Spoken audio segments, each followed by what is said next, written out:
Bismillahirrahmanirrahim. Assalamualaikum warahmatullahi wabarakatuh. Jumpa kembali di mata kuliah pengantar akuntansi 1. Kita akan memasuki sesi ke-6, di mana kita akan belajar mengenai bagaimana menyelesaikan siklus akuntansi.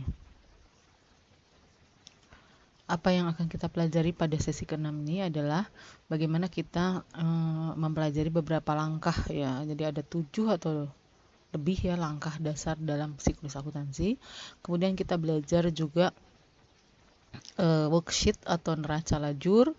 Kemudian kalian akan kembali menyusun laporan keuangan yang diambil dari neraca lajur. Kemudian kalian juga akan mempraktekkan bagaimana dulu sudah membuat ayat jurnal penyesuaian dan ayat jurnal penutup ya. Pada sesi ini juga ada tambahan, yaitu ayat jurnal penutup dari neraca lajur dan seterusnya. Sebelumnya kita pahami dulu bahwa kita mengenal yang disebut dengan aset atau kekayaan perusahaan. Nah, aset itu dibagi dua, yaitu menjadi aset lancar dan aset tetap ya. Aset lancar dan aset tetap. Apa yang disebut dengan aset lancar? Aset lancar adalah kas atau aset yang digunakan itu biasanya habis dalam waktu kurang dari 1 tahun. Jadi kekayaan perusahaan atau aset yang diperkirakan bisa dikonversi menjadi diperkirakan dikonversi menjadi kas ya. Kemudian dijual dan atau digunakan biasanya dalam waktu kurang dari setahun. Itu aset lancar ya. Saya ulangi ya. Aset lancar itu adalah kas ya. Di dalamnya ada kas. Kemudian ada aset yang lainnya ya. Yang nanti aset itu bisa diperkirakan dikonversi menjadi kas atau bisa jadi dijual ya. Nanti akan berubah menjadi kas gitu. Atau digunakan atau habis gitu ya digunakan. Dan habisnya itu biasanya waktunya kurang dari 1 tahun. Nah, itu aset lancar. Misalnya apa?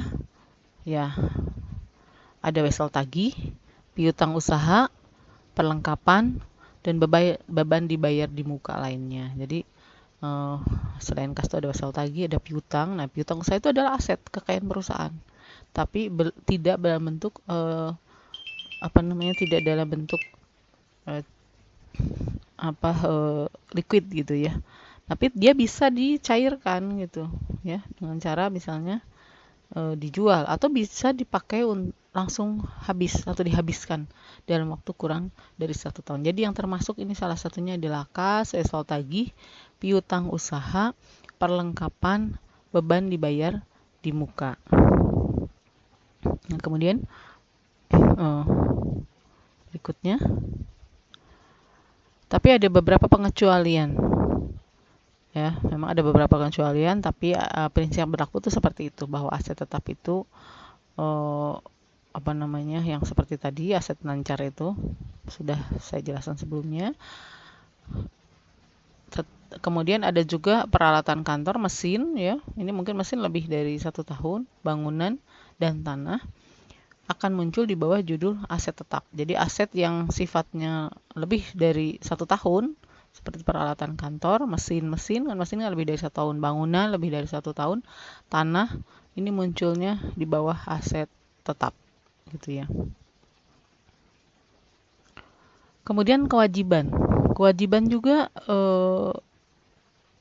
yang jatuh tempo biasanya dalam waktu 1 tahun atau kurang dan harus dibayar dari aset lancar disebut dengan kewajiban jangka pendek atau kewajiban lancar. Jadi kewajiban juga dibagi dua, kewajiban jangka pendek atau kewajiban lancar, dan juga ada kewajiban jangka panjang. Apa saja kewajiban jangka pendek?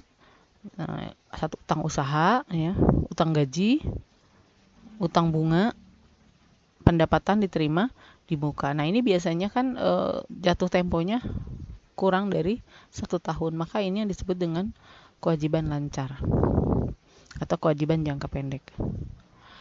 Kewajiban yang jatuh tempo dalam waktu lebih dari 1 tahun disebut kewajiban jangka panjang. Apa saja? Wesel bayar jangka panjang, hipotek, dan obligasi. Nah, jadi untuk membayar utang biasanya perusahaan menggunakan wesel bayar. Kemudian Neraca lajur. Nah, apa itu neraca lajur? Nah, kalian akan belajar neraca lajur atau worksheet ya. Adalah alat yang berguna untuk memahami arus data akuntansi dari neraca saldo sebelum penyesuaian sampai ke laporan keuangan. Jadi, nanti kalian ketika menyelesaikan membuat laporan keuangan supaya memudahkan kalian, maka dibuatlah neraca lajur ya. Jadi kalian nanti membuat laporan keuangannya bisa mengambil dari neraca lajur. Tapi di perusahaan tidak selalu menggunakan neraca lajur ya, tapi ini untuk alat bantu kalian memahami. Atau mungkin ada beberapa perusahaan yang menggunakan itu ya sebelum membuat laporan keuangan. Bisa juga tidak gitu ya. Itu hanya option saja, optional. Nah, untuk memasuki siklus akuntansi ya, ini ada enggak 7 langkah tadi ya. Ini ada banyak langkah. Jadi ini dari buku yang berbeda, mungkin ini saya tambahkan. Tadi kan 7 langkah katanya, ini enggak nih, ada 10 langkah ya. Jadi langkah siklus akuntansi itu apa saja? Yang pertama ini ada transaksi. Nah, transaksi ini kan kalau di perusahaan bentuknya seperti bond gitu kan ya, nota-nota penjualan atau nota pembelian gitu. Nah, ini ada transaksi ya dalam bentuk dokumen ya, mungkin dari kasir gitu atau ya dari kasir. Nanti kalian ambil datanya gitu kan. Kemudian kalian transaksinya ya, ada transaksi. Kemudian kalian analisis dan kalian catat transaksinya di dalam jurnal ya, dalam jurnal umum, dalam jurnal ya seperti udah kalian pernah kerjakan kan, latihannya sudah sering kalian lakukan jurnal.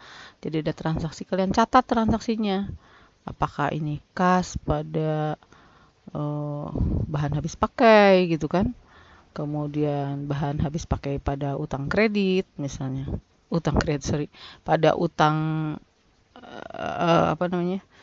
utang usaha gitu ya. Nah, itu apa jurnalnya gitu. Nah, ini jurnalnya kalian catat. Sesudah ada transaksi, langkah pertama adalah mencatat, menganalisis dan mencatat transaksi ke dalam jurnal. Nah, langkah pertama adalah menjurnal, yang kemudian memindahkan transaksi tersebut ke buku besar.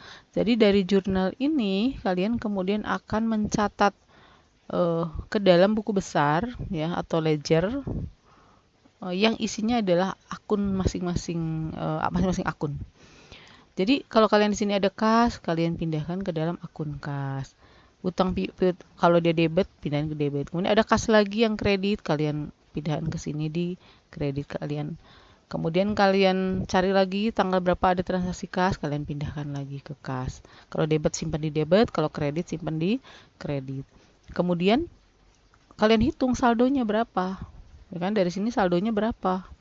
Nah, nanti kalian kan dapat tuh saldonya ya dalam satu periode, katakanlah 1 bulan gitu, kalian harus membuat laporan keuangan. Maka kas selama 1 bulan ini nanti kalian akan temukan di sini saldonya setelah kalian hitung. Nah, kemudian apalagi ini ada banyak buku besar ya, ada banyak akun.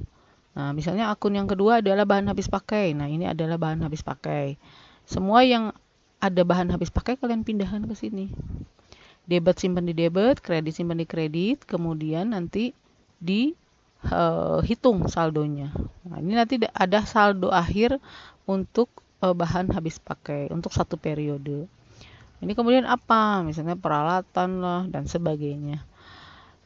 Nah, kemudian langkah ketiga setelah kalian memindahkan transaksi ke buku besar, kalian menyiapkan daftar saldo yang belum disesuaikan. Nah, ini kemudian kalian buatlah dari semua ini kan ada saldonya. Saldo kas berapa, pindahkan ke daftar saldo. Kemudian ada akun, apalagi bahan habis pakai tadi berapa, saldonya terakhir, pindahkan ke sini. Ini juga ada saldo lagi, pindahkan ke sini. Nah, ini adalah daftar saldo yang belum disesuaikan. Jadi di sini hanya saldo-saldo saja, makanya disebut sebagai daftar saldo atau daftar saldo yang belum disesuaikan atau neraca saldo. Urutannya kalian harus ingat selalu bahwa urutannya adalah kas ya, aset, kemudian kewajiban, kemudian modal, kemudian atau ekuitas pemilik ya, kemudian pendapatan, kemudian beban. Nah, ini berurutan. Kas dibuat dari kas yang aset tetap dari mulai aset ya. Aset dibuat dari aset tetap dulu, baru kemudian aset lancar dulu, baru kemudian aset tetap. Urutannya seperti itu. Dan diurutkan dari yang paling cair sampai yang paling sulit untuk dicairkan. Misalnya kalau dari kas kan lebih mudah cair karena sudah jelas dia dalam bentuk cair atau uang tunai. Kemudian bahan habis pakai, nah itu di bawahnya kas misalnya. Jadi kalau ada yang lain yang lebih cair lagi ya disimpan berurutan sesuai dengan kemudahan. Atau kalian kalau sulit masih awal, kalian hafalkan yang bagian akun itu yang urutannya sudah ada ya, pernah saya berikan. Nah, setelah kalian dapat daftar saldo yang belum disesuaikan, nah kalian periksa. Ini langkah ketiga. Kemudian langkah keempat adalah menyiapkan dan menganalisis data penyesuaian. Yang keempat, mana empat? Tiga, kemudian keempat, ini. Ya, ini keempat ini. Nah, kemudian yang keempat adalah diperiksalah dari semua transaksi yang ada ini mana yang membutuhkan penyesuaian. Pada sesi sebelumnya kita sudah belajar akun-akun apa saja yang harus disesuaikan. Apakah ada transaksi yang harus disesuaikan? Kalau ada silahkan disesuaikan. Kalau tidak ada, tidak perlu disesuaikan ya. Karena tidak semua akun harus disesuaikan. Dari mana kita lihatnya? Nah, kita tanya lagi ke sumbernya. Ada nggak transaksi yang perlu disesuaikan? Misalnya apakah ada yang ya harus ya pokoknya yang di akhir periode itu harus disesuaikan. Nah, itu diperiksa pada akun-akun yang sudah kita pelajari sebelumnya mana saja ya. Kemudian langkah berikutnya adalah menyiapkan dan menyiapkan kertas kerja akhir periode atau opsional. Jadi setelah kita melakukan penyesuaian ya, kita siapkan kertas kerjaan ini disebut dengan neraca lajur atau worksheet, kertas kerja. Nah, daftar saldo yang belum disesuaikan ini kalian pindahkan ke sini, daftar saldo yang belum disesuaikan. Ini nama akun-akunnya, kas, dan seterusnya. Kemudian ini ada daftar saldo yang belum disesuaikan. Ini isinya, kalian pindahkan semua ke sini, debit dan kreditnya, ya. Nah, kemudian kalian buatlah tadi penyesuaian itu apa saja. Tadi saya sudah memeriksa apa saja yang perlu disesuaikan, maka kalian cari analisis mana yang perlu disesuaikan, kalian buat di sini. Yang di sini nih. Ini membuat ayat jurnal penyesuaian dan memindahkan ke buku besar. Nah, ini di sini ayat jurnal penyesuaian ini apa aja? Nah, kalian sudah belajar di sesi sebelumnya apa-apa saja yang perlu disesuaikan atau di-adjust ya, bukan dikoreksi, bukan dibetulkan atau dibenarkan. Kalau dibetulkan tuh ada salah. Tapi ini adalah penyesuaian, adjusted ya, disesuaikan. Yang ada pendapatan diterima di muka, beban diterima di muka ya, dan sebagainya diterima di muka sama akrual pendapatan dan akrual beban. Nah, ini bikin jurnalnya. Nanti sesudah dibuat di sini penyesuaian, ayat jurnal penyesuaian, baru langkah berikutnya adalah memindahkan ke buku besar. Nah, ayat jurnal penyesuaian ini tentu saja harus dipindahkan ke sini lagi untuk mengoreksi saldonya. Barangkali ada kasih enggak ya, beberapa akun yang disesuaikan dipindahkan untuk mengurangi atau menambah saldo yang sudah ada di buku besar atau di akun-akun sini ya. Nanti ada saldonya. Nah, selanjutnya menyiapkan daftar saldo yang disesuaikan. Nah, kemudian kalian kan sudah belajar debit, kalau ada yang disesuaikan maka ditambah, kalau dia kredit dikurang. Kemudian membuat daftar saldo yang disesuaikan. Kalian bisa bikin ini daftar saldo yang disesuaikan, atau di sini ditambah dan dikurang, nanti akan menjadi daftar saldo yang disesuaikan. Kemudian menyiapkan laporan keuangan. Nah, langkah yang ke-7. Langkah yang ke-7 adalah menyiapkan laporan keuangan. Nah, di sini, nah di dalam membuat laporan keuangan itu bisa dari sini diambil daftar saldo yang disesuaikan, pindahkan ke laporan keuangan, atau bisa juga diambil dari sini. Ini ada laporan rugi laba dan ada neraca. Ini bisa dipindahkan ke sini. Nah, laporan keuangannya ada laporan rugi laba atau loss profit statement ya, atau income statement. Jadi istilahnya ada income statement atau loss profit statement atau laporan rugi laba, pindahkan ke sini. Kemudian laporan perubahan modal atau ekuitas pemilik ya. Kemudian neraca. Ya, atau satu lagi laporan arus kas, tapi ini enggak, biasanya jarang diminta. Bukan maksudnya di dalam soal tidak. Kalau memang diperlukan di perusahaan, kalau kalian bekerja ya harus dibuat laporan keuangan. Ada banyak laporan keuangan, tidak hanya ini, tapi yang utama ini. Nah, kemudian jadi laporan keuangan ini bisa diambil dari kertas kerja, langsung diambil dari sini, kan ada laporan rugi laba, ada neraca, nah pindahkan laporan rugi laba ke sini, yang neraca pindah ke sini, atau dari daftar saldo yang disesuaikan kalian susun. Oke.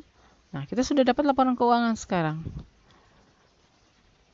Nah, kemudian kalau sudah dapat laporan keuangan, di sini ada labanya berapa gitu kan, laporan perubahan modal kenaikannya berapa, dan modal terakhir itu berapa. Nah, kemudian kalian harus membuat ayat jurnal penutup dan posting ke buku besar. Nah, jadi kalian buat ayat jurnal penutup. Ya, ayat jurnal penutup dan dibuat ke ayat jurnal penutup ini nanti diposting ke buku besar. Ayat jurnal penutup ini dari sini ngambilnya. Dari sini kita buat ayat jurnal penutup, pindahkan ke sini lagi. Ya. Nanti setelah diposting ke buku besar, ini saldo ini akan ditutup. Beberapa saldo dibuat 0 ya. Jadi pada akhir periode harus ditutup. Jadi saldo-saldo itu akan menjadi 0 kecuali saldo-saldo tertentu. Nah, barulah kalian akan membuat daftar saldo setelah penutupan. Daftar saldo setelah penutupan. Nah, ini gunanya adalah memperoleh saldo untuk periode berikutnya, menjadi dasar untuk periode berikutnya. Oke ya, ini kalian masih agak bingung, harus terus diulang-ulang. Kita lihat langsung ke yang lainnya ya, yang lebih detailnya. Nah, berarti kalian ingat nih, ada 3 daftar saldo. Daftar saldo yang belum disesuaikan, daftar saldo yang sudah disesuaikan, daftar saldo setelah penutupan. Jadi ada 3 daftar saldo. Nah, saya akan mengenalkan yang ini dulu nih. Kertas kerja ini seperti apa bentuknya? Kertas kerja ini bentuknya seperti ini. Di dalam kertas kerja lengkap dengan laba bersih. Nah, ini ada nama-nama akun ya, atau di sini dulu ya. Nama perusahaannya. Ini ada kertas kerja akhir periode untuk 2 bulan terakhir pada 31 Desember 2009. Nah, kemudian ini ada daftar saldo yang belum disesuaikan. Ada jurnal penyesuaian, kemudian daftar saldo yang disesuaikan, kemudian laporan laba rugi dan neraca. Tapi kalau daftar saldo yang sudah di daftar saldo penutupan tidak ada di sini. Nah, ini ada nama-nama akunnya ya. Ini ada nama akun tambahan karena adanya penyesuaian. Kemudian ini dibagi menjadi biasa, debit kredit semua. Kemudian ini ada jurnal penyesuaian, ada jurnal penyesuaiannya. Nah, ini kan tinggal kalau ini misalnya tidak pakai penyesuaian, tinggal dipindah ke sini. Berarti ini sudah disesuaikan. Kemudian ini nih ada penyesuaiannya, jurnal penyesuaiannya. Ditambah ini kan debit, ini juga debit ditambahkan menjadi ini saldonya. Nah, kemudian kita lihat yang ini bahan habis pakai, saldo normalnya adalah saldonya adalah 2 juta. Tapi kemudian ada penyesuaian di kredit sebesar 1.240.000, berarti dikurangi. Nah, saldonya di sini, saldo debit. Saldo normalnya di debit. Karena kan ini debit lebih besar dari kredit, pasti ditaruh di debit. Asuransi dibayar di muka, di kredit. Nah, sisanya di debit karena debitnya lebih besar dari kredit, maka di debit. Atau kalian hafalkan, aset saldo normalnya harus di debit, kewajiban di kredit, prive di debit, pendapatan di kredit, beban-beban di debit. Oke. Nah, laporan laba rugi. Apa saja yang dikandung dalam laporan laba rugi? Dia hanya memindahkan akun pendapatan dan akun beban saja. Jadi yang lain-lain tidak. Jadi hanya pendapatan, mana akun pendapatan ini? Ya, pendapatan ada lagi nggak ada. Dipindah, ini kan segini saldonya, dipindah ke laporan laba rugi. Yang ini adalah beban-beban, ambilnya dari daftar saldo yang sudah disesuaikan ya. Nah ini beban-beban. Nah, cari yang beban-beban sama ini masukkan. Ini ada pendapatan juga nih, masukkan. Nah ini pendapatan, masukkan. Pindahkan maksudnya. Yang beban-beban pindahkan. Pendapatan juga pindahkan. Pokoknya semua pendapatan beban pindahkan. Di sini ada nggak bahan beban-beban dan pindahkan. Kemudian kalian total ke sini. Ini di total. Ini ada selisih. Yang kredit pendapatan lebih besar dari beban. Berarti nanti ini selisihnya simpan di sini. Dan ini adalah laba bersihnya. Jadi nyimpannya bukan di sini ya. Ini ditambah laba jadi sekian. Ini dipindah ke sini jadi sama kiri kanan. Jadi cara menyimpannya lihat. Ini diakumulasi di total, ini di total. Kalau dia ini dikurangi ini, itu adalah selisihnya adalah laba, disimpannya di sini. Nah, bukan di sini ya, di sini simpannya. Jadi ini ditambah ini akan sama di jumlahnya dengan ini. Kemudian pada neraca, apa saja yang dipindah? Lihat daftar saldo yang disesuaikan. Dia hanya akun aset, kemudian akun kewajiban dan akun modal. Nah, itu yang dipindah. Aset, kewajiban, dan modal. Jadi kalau pada laporan laba rugi yang dipindah atau yang diambil adalah saldo-saldo yang terkait pendapatan dan beban. Kalau di neraca yang terkait adalah aset, kewajiban, dan modal. Nah, jadi neraca lajur kalau bentuk yang lebih mudahnya ini. Jadi ada akun, ada neraca saldo yang belum disesuaikan, ada penyesuaian, ada neraca saldo setelah penyesuaian. Nah, kemudian neraca lajur ini ya. Nah, ini penyesuaian seperti ini. Kemudian neraca saldo sudah disesuaikan. Nah, seperti ini mengulangi yang tadi ya. Neraca saldo sebelum penyesuaian seperti ini. Nah, kemudian ini penyesuaian. Kalian sudah pelajari ini kemarin ya. Nah itu yang A ya jawabannya. Ini ada transaksi penyesuaian B di situ. Ini yang B. Nah, kemudian ini ada akun yang tidak ada. Jadi di B ini ada akun asuransi dibayar di muka. Karena di sini tidak ada, beban asuransi tidak ada, maka ditambahkan. Kalau asuransi dibayar di muka, lawannya beban asuransi itu ditambahkan. Akun ditambahkan sesuai kebutuhan. Karena di sini nggak ada, tinggal tambahkan di bawah. Dan ini adalah nominalnya. Kemudian C, ada lagi penyesuaian yang harus dilakukan. Transaksinya itu, kemudian ini jurnalnya, jurnal penyesuaiannya. Nah, C. Nah, ini juga ditambahkan karena tidak ada di sini. Ya, yang E, ini penyesuaiannya. Yang C, F, tiba-tiba F ya. Ya, F itu. Nah, itu ya. Nah, ceritanya ini sudah seperti ini ya. Kita membuat penyesuaian terus neraca saldo setelah penyesuaian. Ini dipindah di debit, ini di debit ditambahkan ini. Jadi di sini saldonya. Ini di debit dikurangi di kredit. Saldo normalnya debit di debit. Atau ini lebih besar daripada ini sehingga di sini. Ini juga gini, ini dikurangi ini. Tapi karena saldonya lebih besar debit, maka di debit.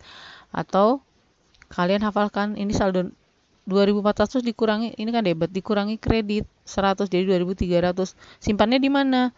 Nah, ingat saldo normalnya apa? Kalau aset ya saldo normalnya adalah sampai sini kan. aset, itu saldo normalnya adalah di debit ya. Oke. Nah, ini akan kita ulangi penampilannya di sini. Nah, ini hasil akhirnya. Kemudian di total, ini juga sudah balance. Di total ditutup ya. Kemudian kolom neraca saldo sebelum penyesuaian dan kolom penyesuaian digabung untuk menentukan jumlah saldo yang ditampilkan. Ini sudah ya tadi digabung. Nah, jadi ini tadi yang saya bilang ini dipindah karena tidak ada penyesuaian. Ini dikurangi ini, hasilnya adalah ini. Ditambah ini, dan seterusnya. Kemudian kita total. Oke, harus sama. Kalau tidak sama berarti harus cek dari mana tuh kesalahannya. Nah, barulah lanjutnya adalah setelah ini ada neraca saldo yang belum disesuaikan, ada jurnal penyesuaian, kemudian ada neraca saldo penyesuaian. Nah, di sini dipotong supaya nggak terlalu panjang. Neraca saldo penyesuaian, habis itu kita ambil laporan laba rugi dan neraca. Pendapatan dan beban dicatat di kolom neraca saldo. Saldo pendapatan dan beban di kolom neraca saldo setelah penyesuaian dicatat juga ke kolom laporan rugi laba. Jadi ngambilnya saldo itu adalah yang dari sini, yang sudah disesuaikan, jangan yang dari sana tadi. Kemudian di laporan laba rugi yang diambil adalah pendapatan dan beban. Dari mana? Ambilnya dari sini. Oke. Kemudian di neraca saldo aset, kewajiban, ekuitas pemilik, dan penarikan di kolom neraca saldo setelah penyesuaian dicatat juga di kolom neraca. Nah, ini di kolom neraca ambilnya dari semuanya dari neraca saldo yang telah disesuaikan. Nah, di neraca apa aja yang dicatat? Aset, kewajiban, ekuitas pemilik, dan prive penarikan ya. Nah ini setelah neraca saldo disesuaikan, ambilnya dari yang sudah disesuaikan. Pindahkan saldo dari kolom neraca saldo setelah penyesuaian. Nah, itu. Nah, gitu. Kolom keempat masing-masing jumlahkan totalnya. Nah, ini masing-masing jumlahkan totalnya. Ini 9.755, 16.960. Nah, ini totalnya segini. Ini tidak sama kiri kanan ya. Harus ada selisih. Nanti kalian baca sendiri. Nah, yang tadi angka tadi itu totalnya yang laporan rugi laba debitnya 9.755, kreditnya 16.960, selisihnya berapa? Pendapatan lebih besar dari beban, maka selisihnya adalah laba bersih. Laba bersih ini dijumlahkan ke sini sama dengan ini dipindah. Yang di neraca ini kolom aset, ini kewajiban dan modal serta prive. Selisihnya adalah ini. Nah, harus sama ini. Laba bersih dengan selisih yang di neraca itu juga sama dengan laba bersih. Jadi kalau ditotal segini, ini juga ditotal segini. Oke, harus sama dengan ini. Kalau kita buat laporannya, ya bentuk laporannya adalah seperti ini. Di sini ada nama perusahaannya, ini kebetulan namanya Net Solutions. Apa nama laporannya? Laporan laba rugi. Periodenya kapan? Misalnya 31 Desember 2005 atau akhir bulan November atau apapun di sini periode pada saat pembuatan laporan. Nah, untuk laporan laba rugi kita salin kembali yang tadi dari neraca lajur ini. Nah, yang dari neraca lajur ini kan neraca lajur. Ini neraca, jangan terbalik-balik ya. Ini neraca lajur, ini neraca. Dari yang sekarang kita buat dulu laporan laba rugi. Pendapatan ini sama beban-beban kita catat. Kita pindahkan. Yang tadi kan yang ini, yang di sini itu bukan laporan, ini baru alat bantu untuk membuat laporan. Laporannya sendiri ini. Nah, ini laporannya sendiri seperti ini. Setiap angka di laporan laba rugi ini diambil dari kolom laporan laba rugi di neraca lajur. Nah, kita pindahkan dari sini ke sini. Pendapatan sewa. Pendapatan kita total. Kalau uraiannya di sebelah kiri, totalnya di sebelah kanan. Total pendapatan. Beban-beban kita pindah ke sini, total beban di sini kita pindahkan ke sebelah, total bebannya kita pindahkan ke sebelah kanan. Nanti laba bersihnya tinggal dikurangkan. Nah, ini. Oke, nah seperti dulu kita pernah pelajari bahwa dari laporan laba rugi ini, nah kita buat laporan ekuitas pemilik atau laporan perubahan modal. Yang dimaksud dengan laporan perubahan modal adalah bagaimana modal bertambah atau berkurang atau meningkat ketika dari periode awal sampai ke terakhir ketika dibuat laporan keuangan. Nah, ini modal Cliscark atau di sana Cinta-Cita ya kalau di buku. Nah, ini karena dia baru mendirikan perusahaannya, maka modal awalnya itu saldo dari bulan sebelumnya belum ada. Jadi modal di sini bukan modal setoran modal, bukan. Modal di sini adalah berapa saldo modal Cliscark ya pada periode sebelumnya. Pada bulan atau tahun sebelumnya. Jadi pokoknya dari periode sebelumnya itu berapa? 0 ini karena perusahaannya baru berdiri. Jadi belum ada saldo modal. Yang ada adalah investasi. Jadi modal yang disetor itu adalah investasi di sini dicatatnya di laporan keuangan, bukan disimpan di sini. Di waktu pertama kali mendirikan setornya itu 25 juta atau 25 ribu dolar ini. Kalau yang versi Amerikanya 25 ribu dolar. Ya, yang versi Indonesianya 25 juta. Jadi pada saat mendirikan perusahaan dia dulu setor modal sebesar 25 juta. Nah, dicatatnya itu sebagai investasi pada tanggal 1 November. Jadi pada saat berdiri. Oh, jadi ini laporan keuangannya 2 bulan ya, November, Desember, 2 bulan. Awal bulan November sampai akhir bulan Desember. Jadi di setiap 2 bulan dia bikin laporannya atau akhir tahun gitu. Karena kebetulan baru berdiri kemudian akhir tahun langsung dibuat laporan keuangannya. Jadi investasinya waktu pertama kali setor modal itu tidak dicatat modal kalau di laporan ekuitas pemilik, tapi dicatat sebagai investasi sebesar 25 ribu dolar. Sedangkan modal itu adalah modal dari saldo tahun sebelumnya atau bulan sebelumnya atau periode sebelumnya ada berapa saldo modal. Belum punya karena baru berdiri, belum punya saldo modal atau sisa modal dari periode sebelumnya. Nah, nanti tentu ada, kalau periode berikutnya bikin laporan keuangan, akan ada saldo modal dari periode ini. Laba bersihnya tadi kita sudah catat 7.205 dari laporan keuangan. 7.205. Kemudian dikurangi penarikan. Privé. Kemudian ini kecoret. Ini harusnya di bawah ini coret ininya. Kenaikannya berapa? Dikurang berarti kenaikannya adalah sebesar 28.205. Nah, kenaikan dalam ekuitas pemilik ini jadi 22. Nah, jadi modal Cliscark ini sekarang adalah sebesar 28.25.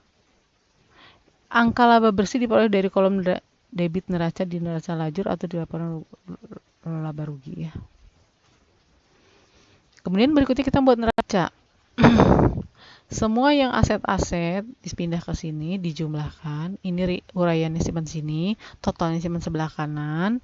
Aset tetap, ini kan aset lancar. Yang tadi kurang dari setahun. Aset tetapnya, uraiannya di sini. Totalnya kita pindahkan sebelah kanan. Kemudian di total. Total aset lancar dan aset tetap dijumlahkan. Kemudian sebelah ini kalau buat neraca yang sisi kiri ini adalah aset, yang sisi kanan adalah kewajiban dan ekuitas pemilik atau modal. Kalau ekuitas pemilik itu modal ya, melapor sama aja. Kewajiban lancar ini kebetulan nggak ada kewajiban jangka panjang ya, kewajiban lancar semua. Utang usaha, utang upah, sewa diterima di muka. Nah, uraiannya di total di sebelah kanan. Nah, kalian harus hafal ini. Yang jadi kewajiban apa saja yang masuk kewajibannya. Nah, kemudian untuk ekuitas pemilik modalnya berapa? Nah, ini ngambilnya dari laporan perubahan modal. Dari sini. Tadi berapa katanya modalnya? Segini, 28. Pada tanggal 31 Desember 2005. Jadi ini modalnya. Jadi total kewajiban dan ekuitas pemilik ini tambah ini jadi sekian. Jadi itu balance. Aset sama kewajiban dan ekuitas pemilik itu balance. Nah, berikutnya kita sudah dapat laporan keuangan. Kita apa yang disebut dengan ayat jurnal penyesuaian dan penutup. Ayat jurnal penyesuaian di jurnal pada akhir periode akuntansi. Kalian akan sangat detail melihat di sini ya. Jika neraca lajur sudah disiapkan, data untuk jurnal ini terdapat di kolom penyesuaian. Ayat jurnal penutup. Ya. Nah, gini ya. Ada yang disebut dengan akun real atau akun-akun yang ada di neraca. Jadi akun-akun yang ada di neraca apa saja? Aset, kewajiban, dan modal. Nah, ini disebut dengan akun real. Dia akan dilaporkan secara terus-menerus. Kemudian ada akun sementara atau temporary account atau akun nominal atau nominal account. Itu adalah akun-akun yang ada di laba rugi.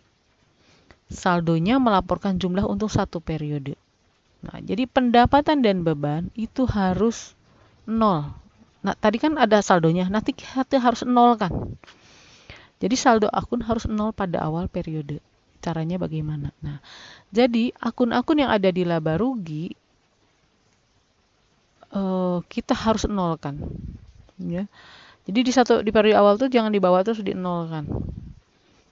Jadi kalau kita mau mengawali lagi periode baru, kemarin ada saldo nih, saldo akun. Itu kita buat nol. Kenapa nggak akan kita bawa terus? Masa labanya terus dibawa kan enggak ya? Maka akan kita nolkan. Caranya bagaimana? Nah, caranya adalah akun pendapatan dan beban dipindahkan ke sebuah akun yang disebut dengan ikhtisar laba rugi.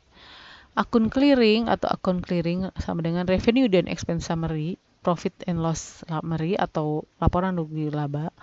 Itu ringkasan rugi laba, income and expense summary. Ini berfungsi membersihkan. Ini urutannya nomornya 1, 2, 3, 4, 5 ya. Saldo ikhtisar rugi laba atau income summary dipindah ke akun modal pemilik. Ayat jurnal yang memindahkan saldo ini disebut dengan ayat jurnal penutup atau closing entries. Proses penutupannya disebut dengan closing process atau tutup buku. Nah, kalian kan suka dengar tuh ya, lagi tutup buku. Nah, itu. Ini. Nanti ini kalian masih bingung kalau ini. Nanti kita lihat lagi ya, langkahnya seperti apa.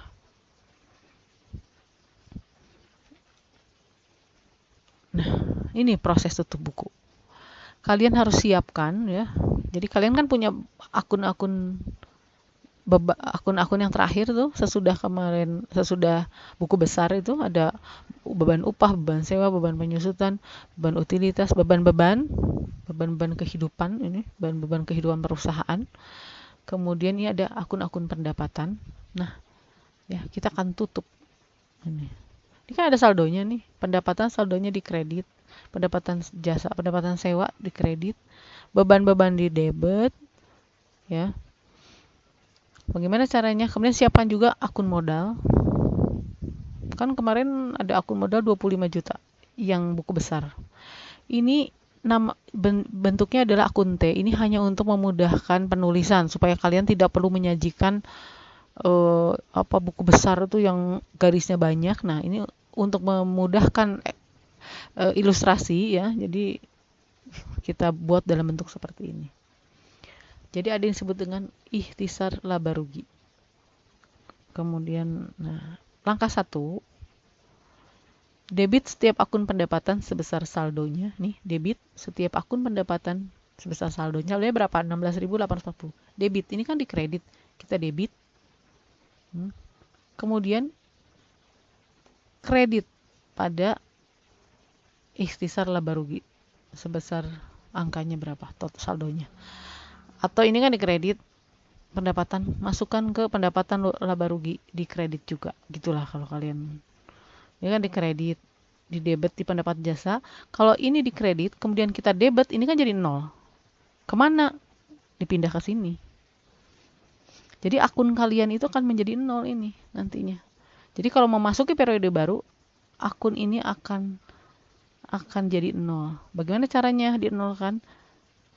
Tadinya di kredit, di debit supaya 0. Nah, pindahkan ke kredit. Pindah ke sini sekarang. Pendapatan sewa juga sama. Oke, ini yang pendapatan, kita pindah ke ikhtisar laba rugi. Kemudian yang langkah kedua, jadi sekarang di ikhtisar laba rugi kita sudah ada saldo sebesar ini.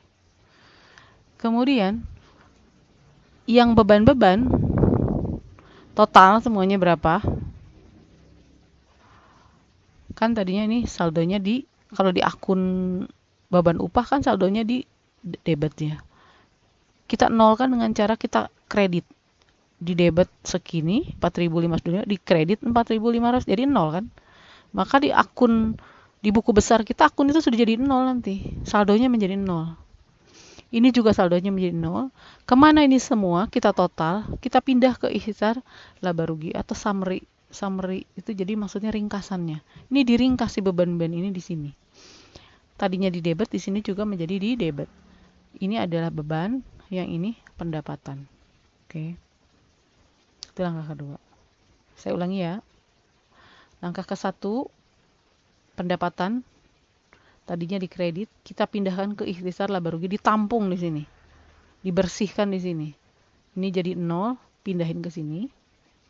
Ini angkanya udah ditotal ya, dua-duanya ini ditotal di sini. Semua pendapatan ditotal pindah ke sini. Semua beban kemudian ya.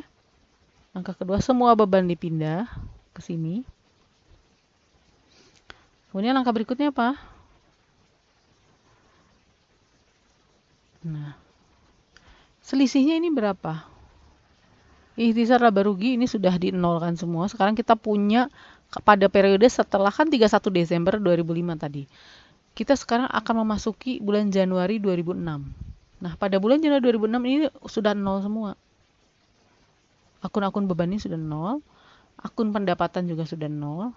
Tapi kita punya ikhtisar laba rugi. Nah, di ikhtisar laba rugi ini selisihnya berapa ini sekarang? Ini kan 7.205, ini laba bersih tadi kan. Laba bersih ini kita pindahkan ke akun modal.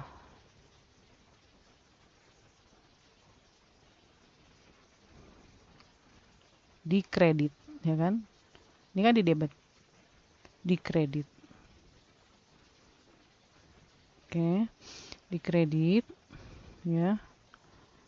Di kredit. Diingat-ingat ya posisinya, di kredit. Oke. Langkah keempat,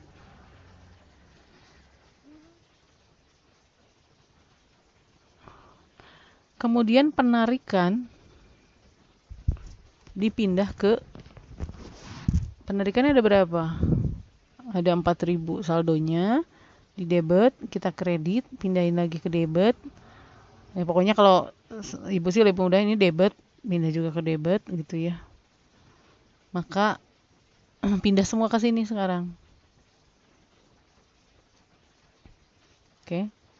Nah, baru kita tutup. Menutup akun beban. Menutup akun pendapatan yang biru ini. Menutup akun beban. Yang ini. Menutup akun ikhtisar laba rugi. Nah, ini menutup akun ikhtisar laba rugi, ditutup. Ini jadi 0, ini sama dengan ini jadi 0. Pindahkan ke sini. Menutup akun penarikan yang ini. Jadi sekarang kita cukup lihat yang ini aja. Nah, kita buat ayat jurnal penutupnya. Ayat jurnal penutupnya tadi pendapatan honor di debit sebesar 16.840 atau 16.840 dolar ya. Pendapatan sewa di debit ya. Ikhtisar laba ruginya di kredit. Nah, kemudian kalau beban ada di mana saldonya? Di debit ya. Kita tutup dengan kredit. Sedangkan ikhtisar laba ruginya ada di debit. Ya. Jadi dibalik ya.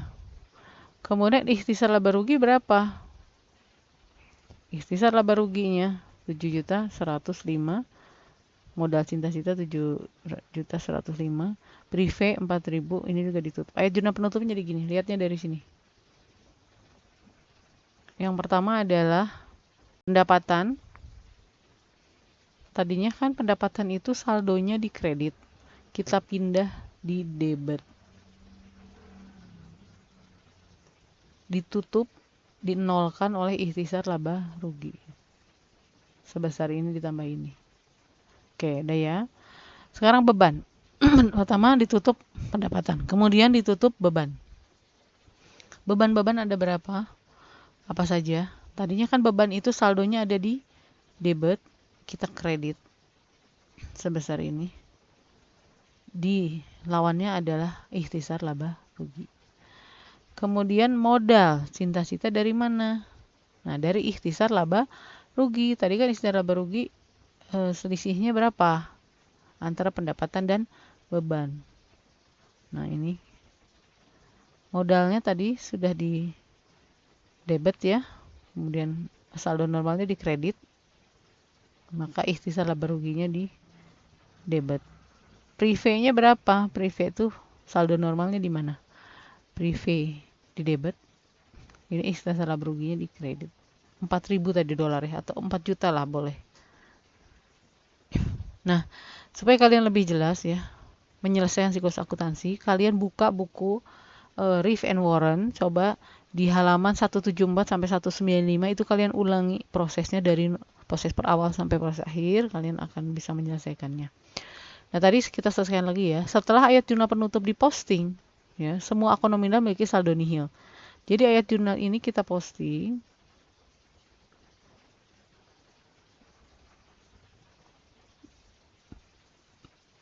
Ya. Kita posting, kemudian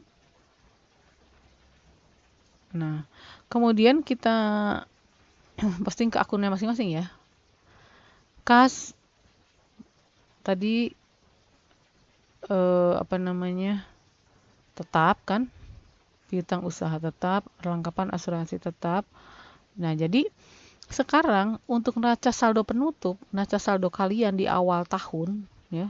Ini 31 Desember 2005. Ini akan dipakai untuk awal tahun berikutnya. Kita lihat bahwa pada neraca saldo penutup, aset akan terus dibawa, saldo yang sebelumnya tidak ditutup. Ada nilainya, peralatan kantor. Kemudian kewajiban ya, kewajiban dan ya, aset, kewajiban dan modal. Nah, modalnya sedangkan akun beban dan pendapatan itu akan terus sudah dinolkan, sudah di closing atau dinolkan, sudah tidak muncul lagi pada periode berikutnya. Jadi yang akan dikurangkan dan dijumlahkan nanti di debit, di kredit adalah akun-akun ini. Nanti akan muncul akun beban dan pendapatan yang baru untuk periode berikutnya. Sedangkan akun beban dan pendapatan yang sebelumnya ini sudah tidak di prive juga ya, prive juga sudah ditutup, tidak ada lagi di sini, tidak muncul lagi. Nah, kalian akan bekerja lagi mengulangi siklus yang tadi untuk periode berikutnya ya. Akan lebih jelasnya kalau kalian kerjakan di halaman yang sudah saya sampaikan tadi ya. Saya kira terima kasih, kalian silakan pelajari sendiri dan kalian kerjakan soalnya sehingga kalian nanti akan lebih memahami. Jadi jangan berkecil hati apabila belum hafal jalannya gitu ya. Jadi tahapannya itu akan lebih lancar apabila kalian ulangi beberapa kali ya. Selamat mencoba. Silahkan berdiskusi atau bertanya bila ada yang tidak dipahami. Assalamualaikum warahmatullahi wabarakatuh.